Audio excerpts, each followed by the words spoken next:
Juan. Buenas tardes, chicas, buenas tardes, chavos, ¿cómo están? Esperemos que hayan estado disfrutando este Summit. Ha valido la pena, creo yo. Y pues esperemos que todo lo que estén aprendiendo lo puedan aplicar a partir de ya mañana mismo para que estos conocimientos los puedan transmitir a sus alumnos, a sus atletas y tengan cada vez mejores resultados. El día de hoy vamos a revisar entonces la segunda ponencia. Bueno, les platico rápido. Resulta que cuando este Summit iba a ser presencial, habíamos platicado Juan y yo, y habíamos quedado que iba a dar una conferencia el sábado, y el domingo iba a dar un workshop práctico, que era precisamente de Low a High Intensity. Y pues me quedé con las ganas de hacer el trabajo físico, que realmente pues los que ya me conocen saben que hacemos muy intenso todo esto, toda esta parte práctica, pero pues ni modo, no se pudo. Esperemos que el próximo año ya se pueda hacer de forma presencial y podamos impartirlo tanto de forma teórica como de forma práctica. Entonces vamos a seguir el mismo formato del día de ayer para revisar entonces ya esta presentación de Low a High Intensity. Entonces, es muy importante poder saber cómo hacer esa transición de una intensidad ligera a una intensidad elevada. Pero el problema que se ha dado en los últimos años, y siempre normalmente pasa en el mundo del fitness, es que la evolución también provoca muchas modas. Y estas modas se dan por el marketing que presentan ciertos tipos de productos.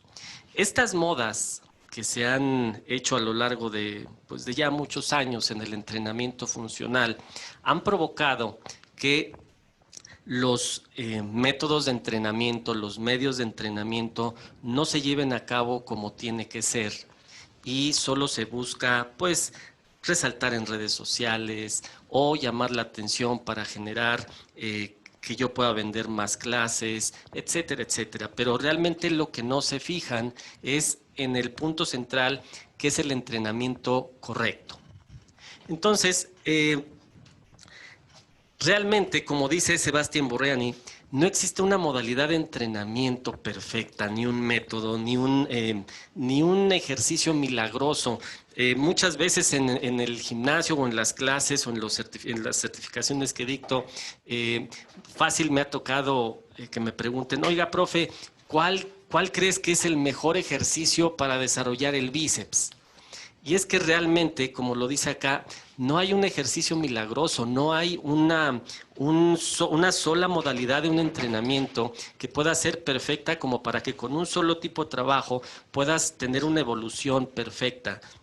Realmente lo que sucede es que hay estímulos que se tienen que dar al atleta o al alumno, y de esos estímulos va a depender el beneficio para llegar al objetivo que se esté buscando. Y esto va a depender de las personas que aplican precisamente ya sea este método o este ejercicio o este tipo de entrenamiento o este estímulo, y también de las características de este estímulo precisamente. Si tú no lo ves desde ese punto de vista, entonces tienes, creo yo, que ampliar la visión para que te des cuenta que realmente el entrenamiento va más allá de un solo método o de una sola moda. Vamos a revisar primero lo que dice Platonov y Bulatova con respecto a la resistencia a la fatiga, que nos explican que es la capacidad de realizar un ejercicio de manera eficaz superando la fatiga que se produce. Y esto estaríamos hablando de un trabajo continuo, principalmente, y como lo explica acá, su desarrollo va a estar condicionado primero por el potencial energético del organismo, que entonces ahí estaría entrando la bioquímica, la adecuación a exigencias de la modalidad, que entonces ahí estaríamos viendo la especificidad de esa modalidad que estemos ejecutando, la eficacia de la técnica, que hablábamos ayer por cierto de la maestría deportiva, de la correcta técnica de ejecución para poder tener una perfección en el movimiento, en el patrón de movimiento que generamos y tener mejores resultados. Y por último, los recursos psicológicos, que también, si recuerdas, ayer que vimos el trabajo de la fuerza, también entraban precisamente estos recursos psicológicos para que pueda haber un alto beneficio. Ahora, eh, beneficios precisamente del entrenamiento cíclico, de un entrenamiento de resistencia a la fatiga, son muchísimos. Y realmente si te ha tocado platicar con algún médico, siempre van a decir que el entrenamiento continuo es muy saludable. Y para muchas personas que sufren de problemas cardíacos, de problemas pulmonares, siempre este tipo de trabajo va a ser muy adecuado. Ahora que estamos en esta época que nos ha tocado vivir con respecto a la pandemia, pues la problemática que nos vamos a ver inmersos a partir de este año y todos los que siguen con respecto a tener una correcta aplicación del entrenamiento para una adecuada rehabilitación cardiopulmonar de N cantidad de personas que se han visto afectadas por el COVID. Este tipo de entrenamiento es muy correcto. Entonces, como beneficios rápidamente, pues te va a ayudar a mejorar la función del corazón, te puede ayudar a incrementar tu VO2 max, va a ayudar a que tú puedas incrementar la utilización de los ácidos grasos, va a incrementar la capacidad pulmonar. Entonces, todo tu sistema cardiorrespiratorio va a tener muchos beneficios entrenando con este tipo de entrenamiento de resistencia a la fatiga. Ejercicios, pues tenemos muchísimos.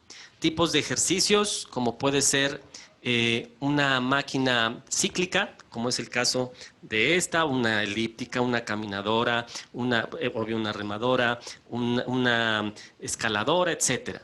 Tipos de trabajo en pista o simple y sencillamente que vayas a salir a correr a la calle, pues ya nada más es que tú tengas la técnica correcta para ejecutarlo, pero ya el espacio ya lo tendrías listo, que es salir a la calle y hacerlo. Otro tipo de trabajo, como estaríamos hablando de los ejercicios híbridos, que no son ni balísticos ni son de desarrollo de la fuerza y que te ayudan precisamente para elevar la frecuencia cardíaca, como son los jumping jacks, los joggings, los skaters, etcétera. Todos esos tipos de ejercicios pueden ser aplicables, los burpees muy importantes, pero ejecutados de forma correcta. Todos estos tipos de ejercicios te van a ayudar para que tú puedas tener este tipo de entrenamiento de resistencia a la fatiga. Métodos de entrenamiento, pues tienes todos estos. Es una amplia gama de trabajo que tú puedes utilizar partiendo desde el método continuo, el método interválico, el método de repeticiones, subdividiéndolo el continuo en extensivo, intensivo y variable, el interválico en extensivo e intensivo, el de repeticiones en largo, medio y corto.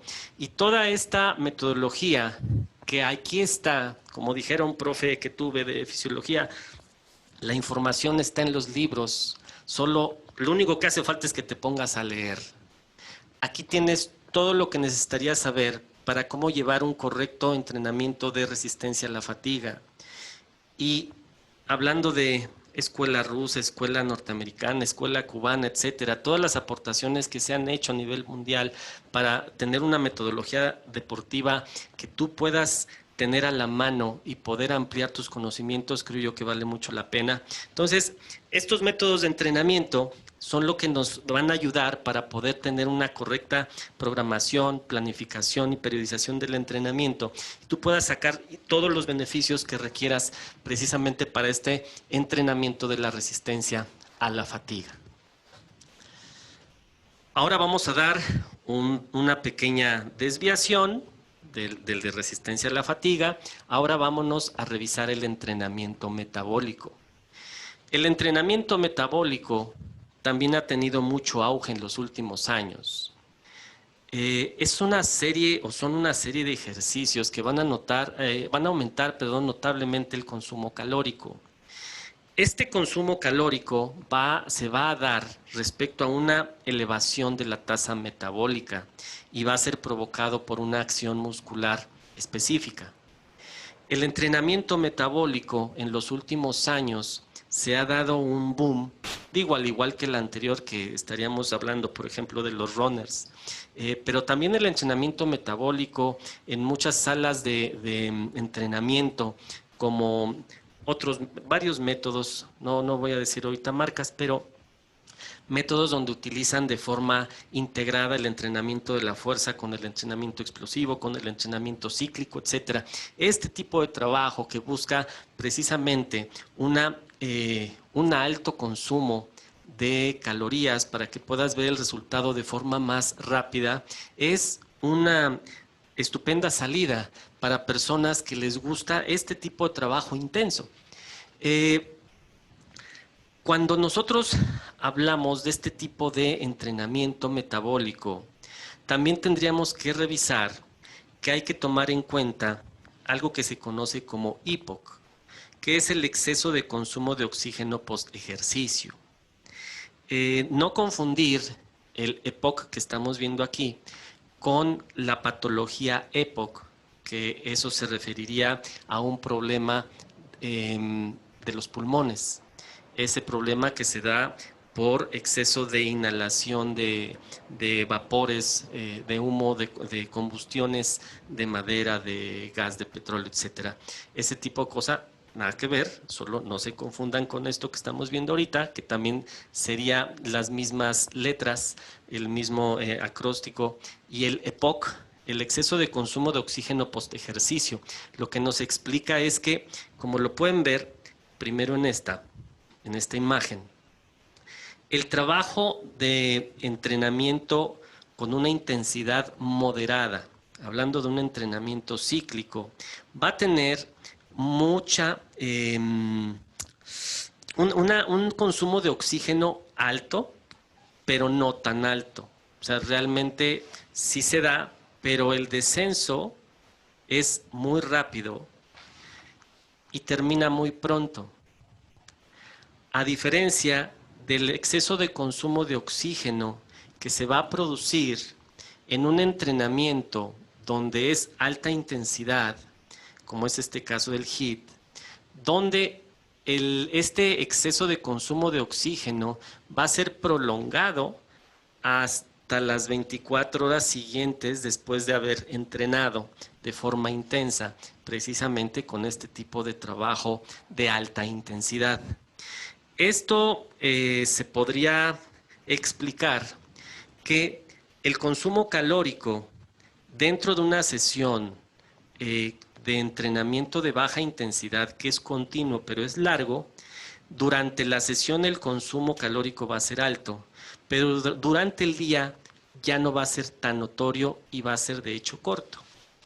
A diferencia de la alta intensidad, que aquí primero el gasto calórico durante el entrenamiento es bajo, entre comillas.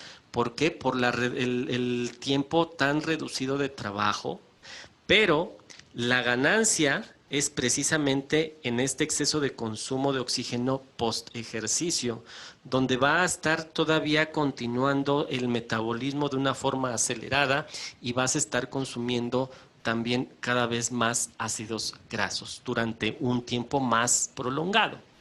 Entonces, aquí estaríamos revisando, bueno, ¿qué es mejor?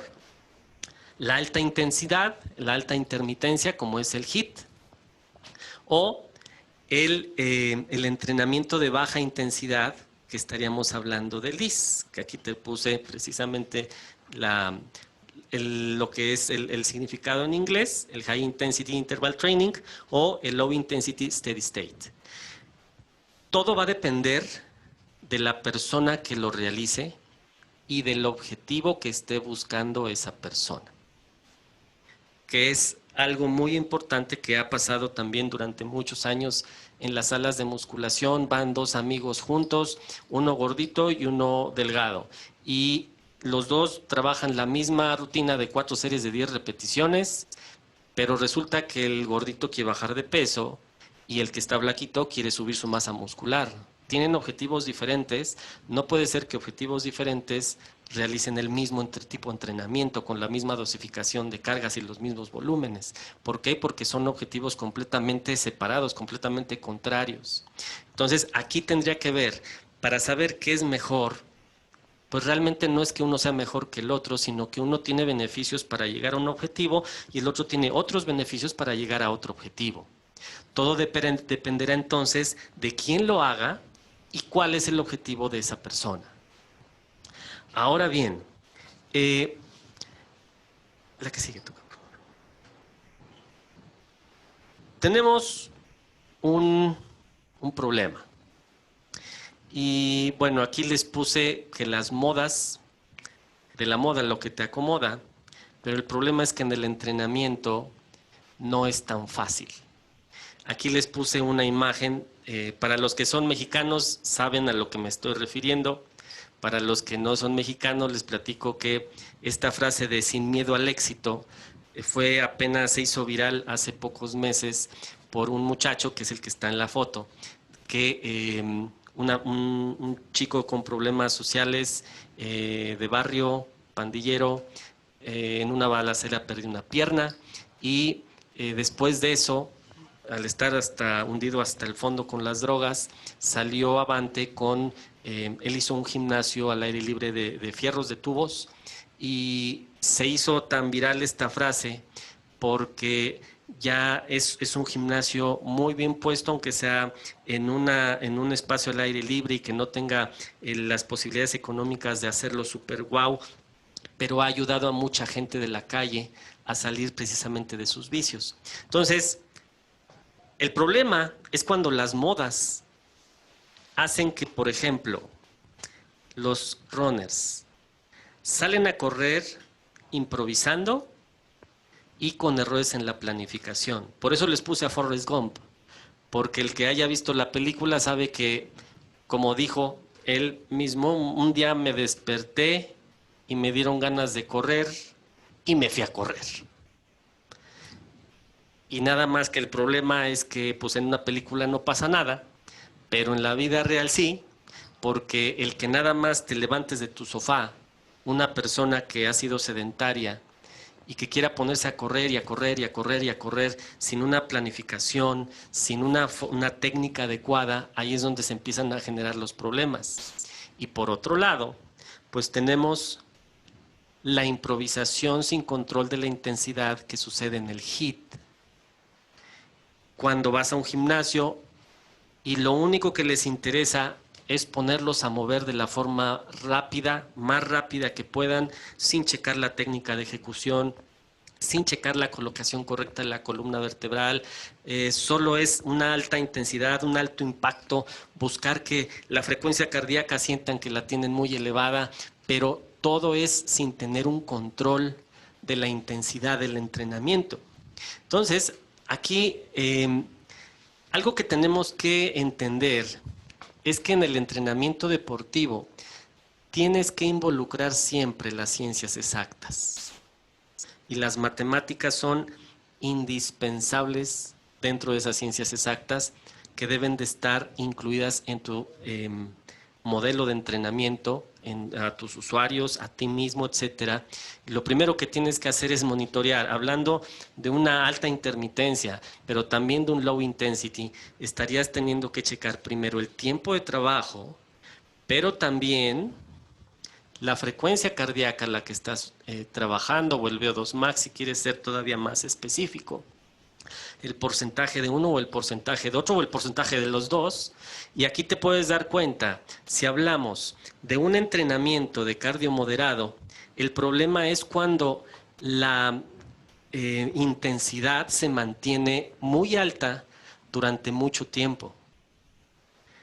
Este sería un problema interesante de revisar, porque si no estás checando tú el tiempo de trabajo y no estás checando tú la frecuencia cardíaca y solo corres por correr, ese sería el primer problema. Otro problema sería que no revisaras las altas intensidades y los intervalos que tú realizas no tuvieran un control específico.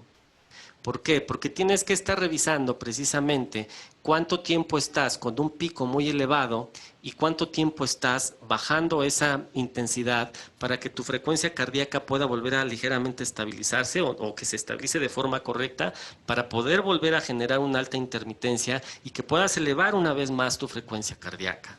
Ahora, ya que tomas en cuenta este tipo de cosas, vamos a ver que los beneficios del IS son muchos. También aquí principalmente te va a ayudar a disminuir la frecuencia cardíaca basal. Entonces ya estamos hablando que tu corazón va a tener una mejor respuesta.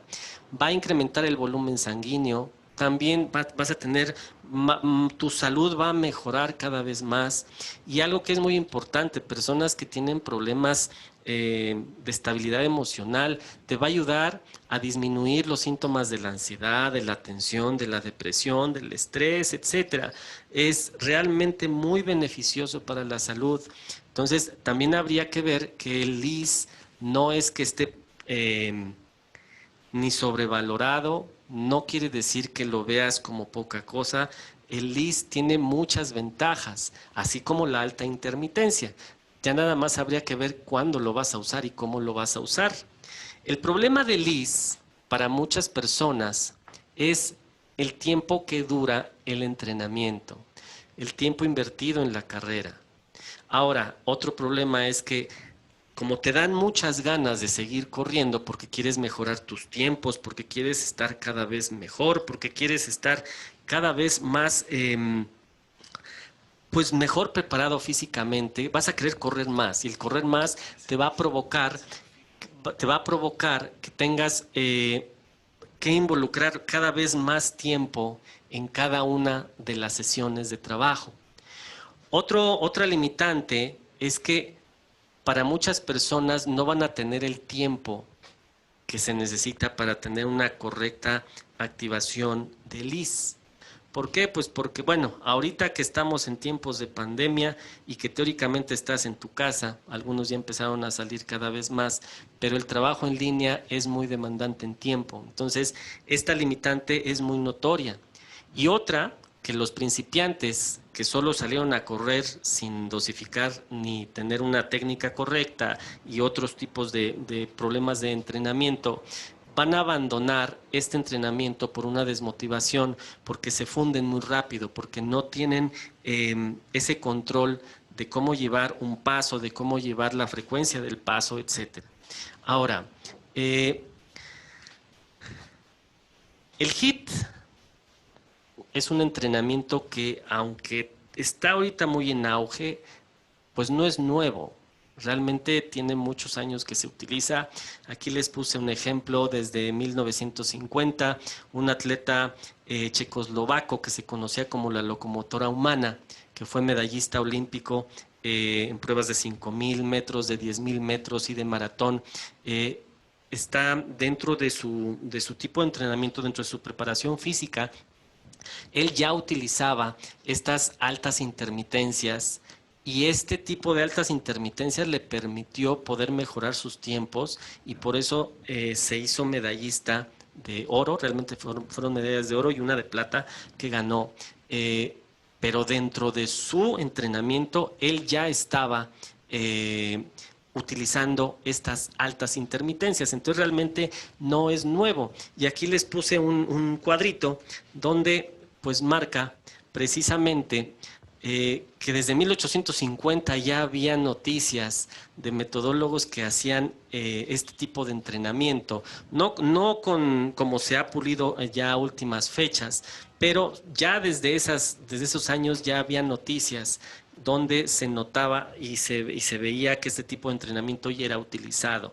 Después, en la década de los 50 ya se utilizaba en ciclismo, ya se bautiza como entrenamiento interválico y conforme fueron pasando los años, pues cada vez con más auge se generaban más métodos y protocolos de entrenamiento, como es el caso de 1996, el doctor Izumi Tabata realiza ya los estudios para tener este tipo de protocolos de trabajo. Y a partir ya del año 2000 a la fecha, pues ya se hace el boom, ¿no? De todo este tipo de trabajos de intermitencias, de altas intensidades, y pues es lo que tenemos a la fecha con una amplia gama de tipos de marcas y de entrenamientos. Quiero que hagas una pausa y recuerdes cuando eras niño. Bueno, les he de decir que yo siempre fui a escuelas de gobierno, entonces pues yo me la pasaba jugando pues un poco pesado. Eh, Cuando estabas en el recreo, estoy casi seguro que una vez en tu vida por lo menos saliste a correr como caballo desbocado. Y por eso les puse esta imagen, porque así somos todos cuando somos chicos. Realmente lo que más nos interesa es la etapa más feliz de la vida, porque lo único que nos interesa es jugar, porque ni comer nos interesa, lo único que nos interesa es jugar. Y cuando estás en el recreo, a la hora del recreo, hay hasta profes que te dicen, ya quédate quieto, pero te dicen que te quedes quieto porque andas por todos lados, corre y corre, juegue y juegue, no porque te vaya a provocar un problema cardíaco. Estoy seguro que si vas a ver a niños correr en la calle, en el parque, etcétera, ningún papá le va a decir, quédate quieto, ya deja de correr porque te va a dar un infarto. No, realmente la alta intensidad está presente siempre cuando eres chico, porque de forma natural, de forma intuitiva y de forma lúdica, estás generando ese tipo de trabajo. Y realmente sucede esto. Un niño mientras más juega, el resultado es que menos se cansa. Entonces luego los papás ya no saben ni qué hacer para ponerles el estate quieto. Precisamente por eso, esta alta intensidad ha estado presente en tu vida siempre. El problema es que cuando empiezan a pasar estas etapas de educación básica, primaria, secundaria, es más, desde preescolar ya andan como caballos desbocados corriendo en el recreo, pero cuando pasan estas etapas te empiezas a volver más sedentario. Y ahí es cuando entonces ya se empieza a modificar en qué momento es adecuado el HIIT y en qué momento no es adecuado el HIIT. Entendiendo que los ejes temáticos de la educación física son 5, y estaríamos hablando de una estimulación perceptiva motriz, hablar del desarrollo de las capacidades físicas condicionales, de la formación deportiva básica, de la actividad física para la salud y de la interacción social. Estos 5 ejes temáticos que se busca siempre explotar al máximo en la educación física, en etapas de educación básica, siempre deberán de estar presentes, pero utilizando estos ejes temáticos, un niño siempre va a tener una alta intensidad de juego. ¿Por qué? Porque el niño no tiene límites. Ahora, si esto que estás haciendo tú cuando eres chico, cuando eres niño, mantuvieras ese estado físico pues elevado, que no tuvieras un descenso, tú podrías hacer una alta intermitencia en cualquier momento. Que ahorita vamos a ver un punto importante hablando del punto de vista médico, que eso también es necesario que lo puedas visualizar. Pero vamos a revisar ahorita las características del protocolo del HIIT. Los intervalos cortos de ejercicios que se generan en un HIIT realmente siempre deberán de estar trabajándose a una alta intensidad. ¿Por qué? Pues porque así lo marca el protocolo. O sea, no es que uno se lo quiera sacar de la manga. Simple y sencillamente deberás de estar trabajando de entre el 80 al 100% del VO2 max. Si no, no va a ser una alta intermitencia. Los periodos de recuperación del ejercicio, cuando tú realizas estos HIITs, deberán de ser ya sea de baja intensidad o de descanso completo, que ahí podrían entrar los descansos o pausas activas, pero también los descansos completos. También dependerá del tipo de HIIT que estés realizando, si es submáximo, máximo o supramáximo. Vamos a checar rápidamente las variables principales que se modifican en los estímulos en un HIIT. Estas variables lo que nos van a dar es modificaciones en el organismo para que podamos tener los beneficios de un HIIT. es muy necesario poder entender que tú debes de utilizar todas estas variables, o la mayoría, o irlas mezclando, porque normalmente en lo que se fijan en los gimnasios, cuando ponen a entrenar a sus alumnos un HIIT, solo es en el tiempo de trabajo. Ejemplo, en un Tabata, empiezan su sesión de entrenamiento y ya saben que tienen que hacer 8 series, 20 segundos de trabajo por 10 segundos de descanso.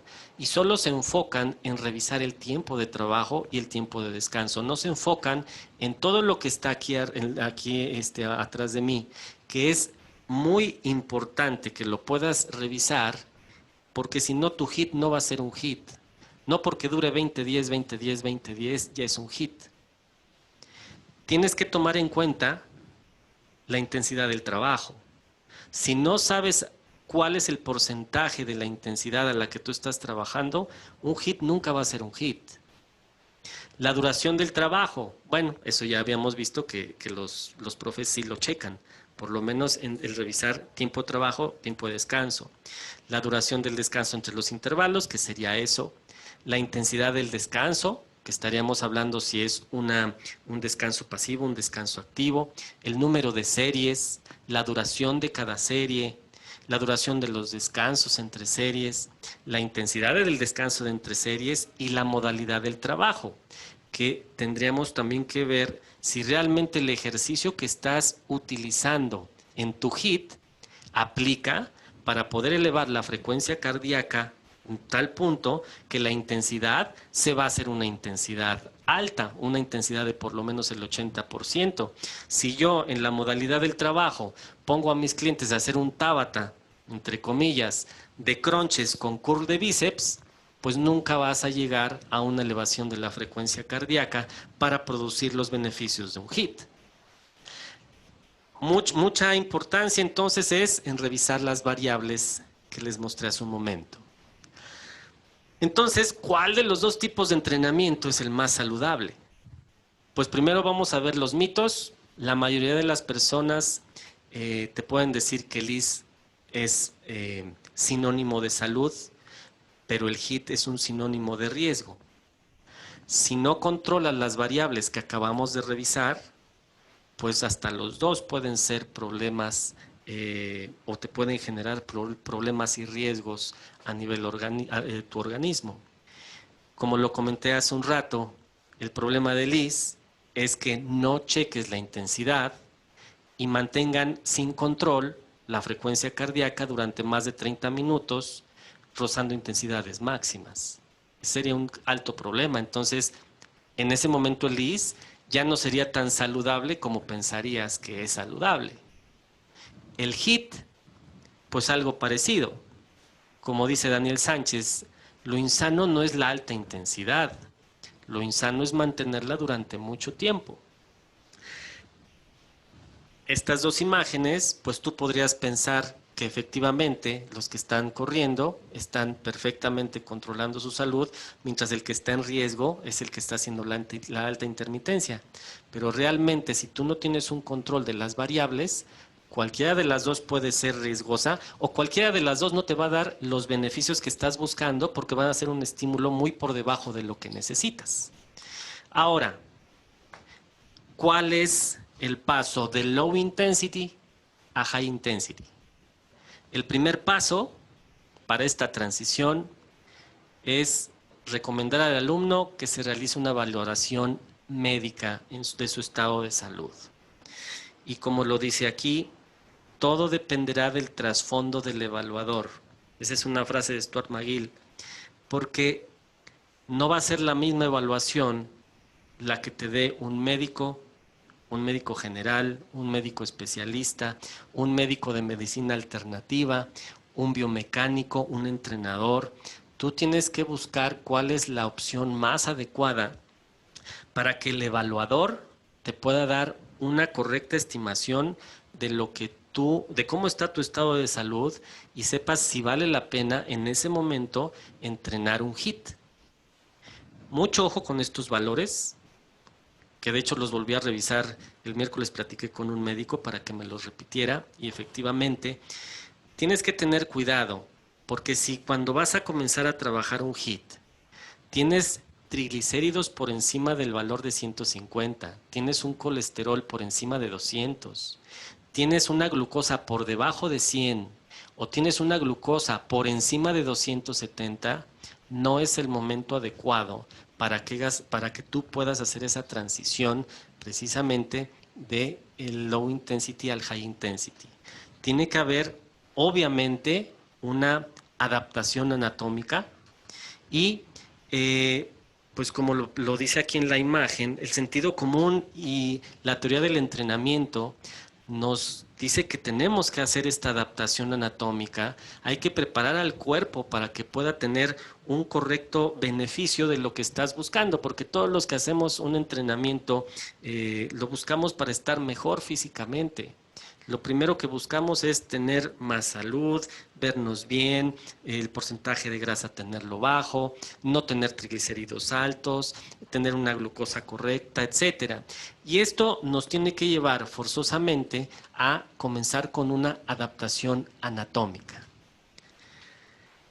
Una correcta fase de adaptación anatómica para esta transición de low a high, estaríamos hablando de que estaría durando aproximadamente de entre 3 a 6 semanas de entrenamiento. Y en esa semana que tuvieras de entre 2 y 4 sesiones de trabajo.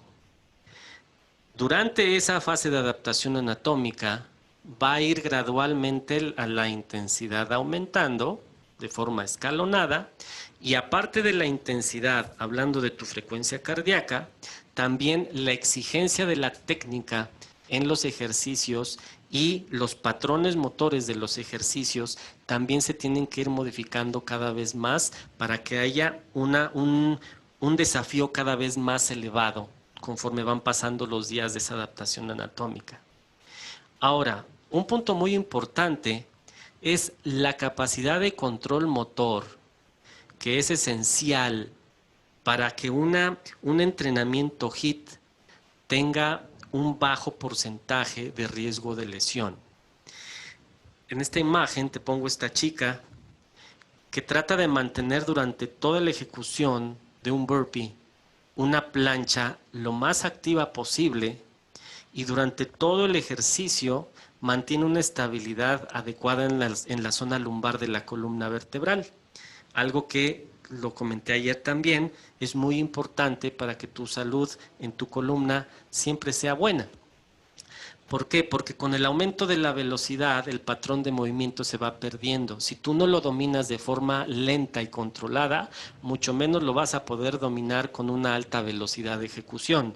Y en el HIIT eso es más que obvio. Si quieres que tu frecuencia cardíaca se eleve, la velocidad de ejecución de los patrones motores tienen que ser muy rápidas. Entonces, si tu habilidad, si tu maestría en el patrón de movimiento no es la correcta, lo más probable es que te vas a lastimar. Y aparte de tomar en cuenta la elevación de la frecuencia cardíaca, pues primero te vas a lastimar, te vas a desgarrar, etcétera, y entonces en lugar de disfrutar el entrenamiento va a ser un problema para ti. Entonces, la técnica es muy importante. Ahora, la adaptación anatómica de este tipo de entrenamiento, Daniel Sánchez nos da una opción de 7 ejercicios. Y estos 7 ejercicios serían los que están aquí en la imagen. El primer ejercicio sería, por lógica, la plancha. Y como te fijas en la imagen, está marcada una correcta alineación desde la oreja hasta el tobillo, manteniendo el codo por debajo del hombro. Y esto va a provocar que todos los músculos del cuerpo en esta isometría pueda estar pues perfectamente balanceada en la cadena anterior, en la cadena posterior, en las zonas laterales y puedas tener los beneficios de la estabilidad de la columna vertebral y también de la estabilidad de todo el cuerpo. Entonces, el primer ejercicio que tú tendrías que tomar en cuenta para esta adaptación anatómica de fuerza, pues sería precisamente la plancha abdominal. De ahí nos vamos a ejercicios donde tiene que ver la movilidad, como es el caso de la sentadilla profunda, como es el caso de movimientos híbridos, como lo comenté hace un rato, como sería el escalador de montaña, el mountain climbers. eh, Trabajar la sentadilla con salto para empezar a que sientas el estímulo de lo que se produce al empezar a elevar la frecuencia cardíaca cada vez más y un patrón motor con un ejercicio con saltos. Entonces ahí ya empieza a entrar otro tipo de activación diferente.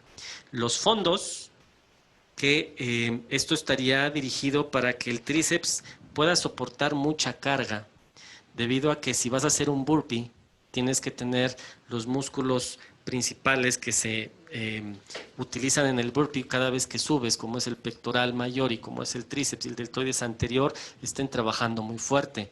Problema que en el sexo femenino tienen mucho problema con eso, tienen una desventaja, porque el sexo femenino normalmente busca más activación en el tren inferior, así como el sexo masculino busca mucha más activación en el tren superior de forma globalizada, pero aquí lo que tenemos que ver es que este ejercicio sería muy adecuado para que esta adaptación anatómica pueda tener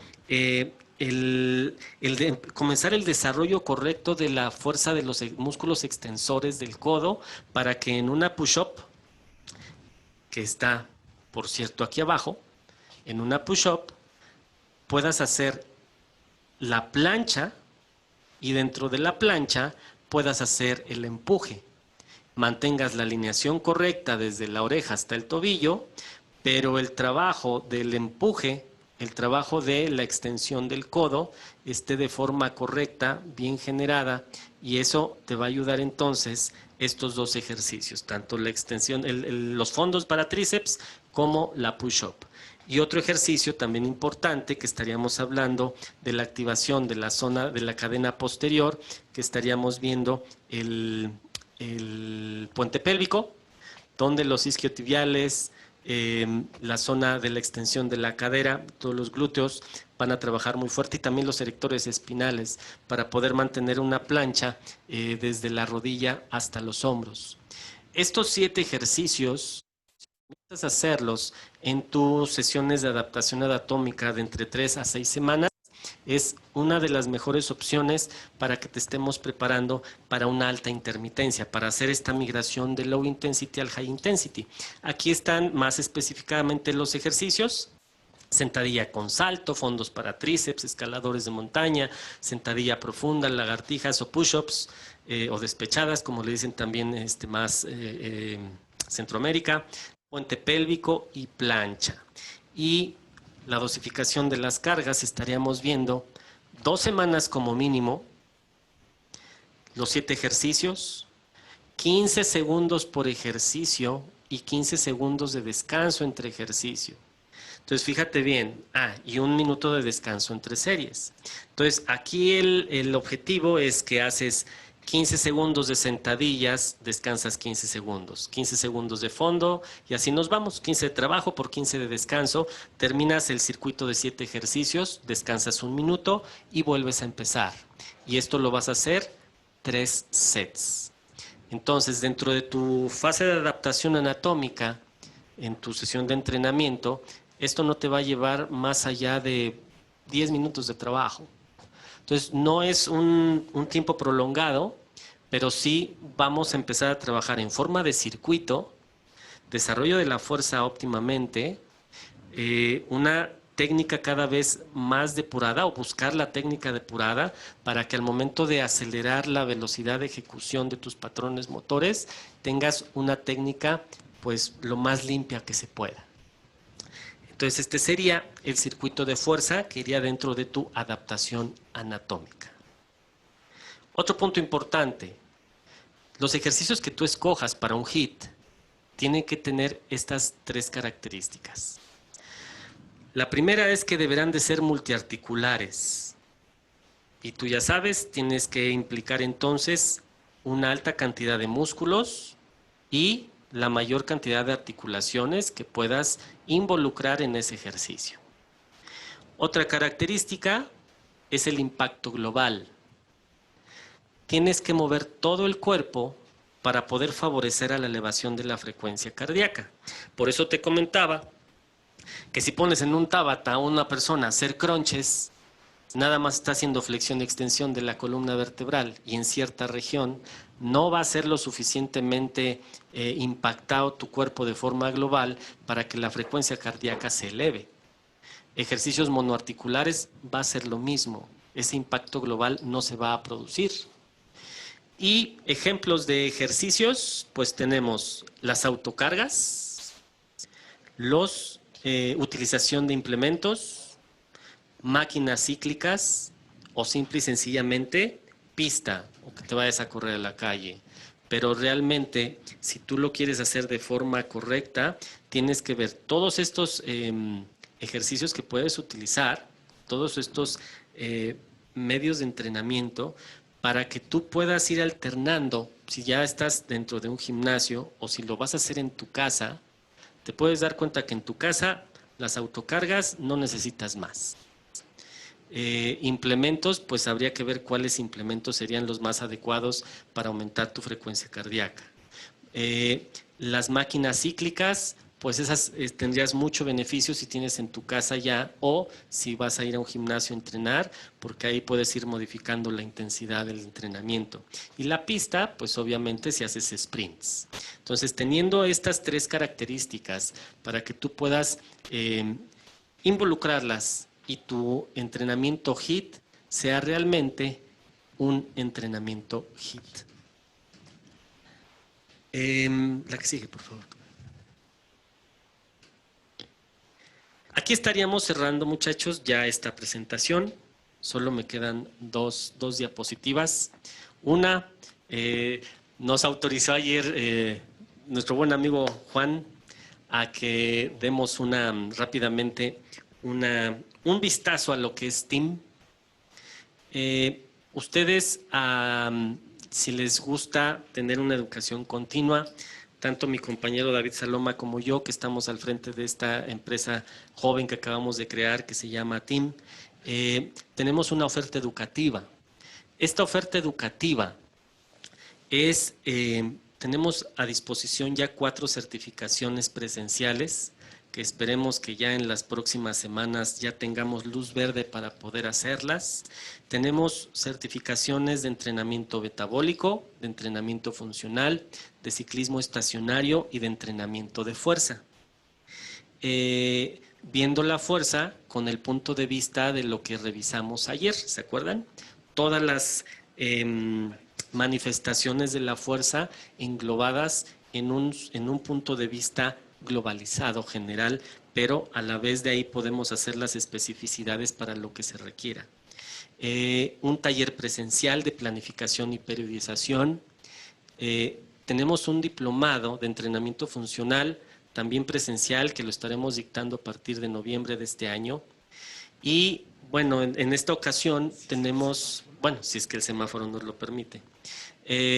Y también para los que no quieren viajar o no pueden viajar a Ciudad de México y los participantes que nos están viendo desde otras latitudes, tenemos una certificación a distancia, la certificación de acondicionamiento físico integral. Tenemos el nivel 1 ya disponible, el nivel 2 lo vamos a dictar a partir de enero del 2021, entonces ya falta poquito. Y también el taller de planificación y periodización, también lo tenemos de forma virtual. Ahora bien, tenemos la promoción no está hasta acá, la promoción para participantes del One Fitness Weekend de este año y tómale foto a esta imagen, dale like a nuestra fanpage de Team MX en Facebook, mándanos por inbox esta imagen y obtendrás un 30% de descuento en tu próximo curso con nosotros, ya sea presencial o ya sea a distancia. Es algo que pues tenemos ya listos para lo que ustedes necesiten hacer su educación continua.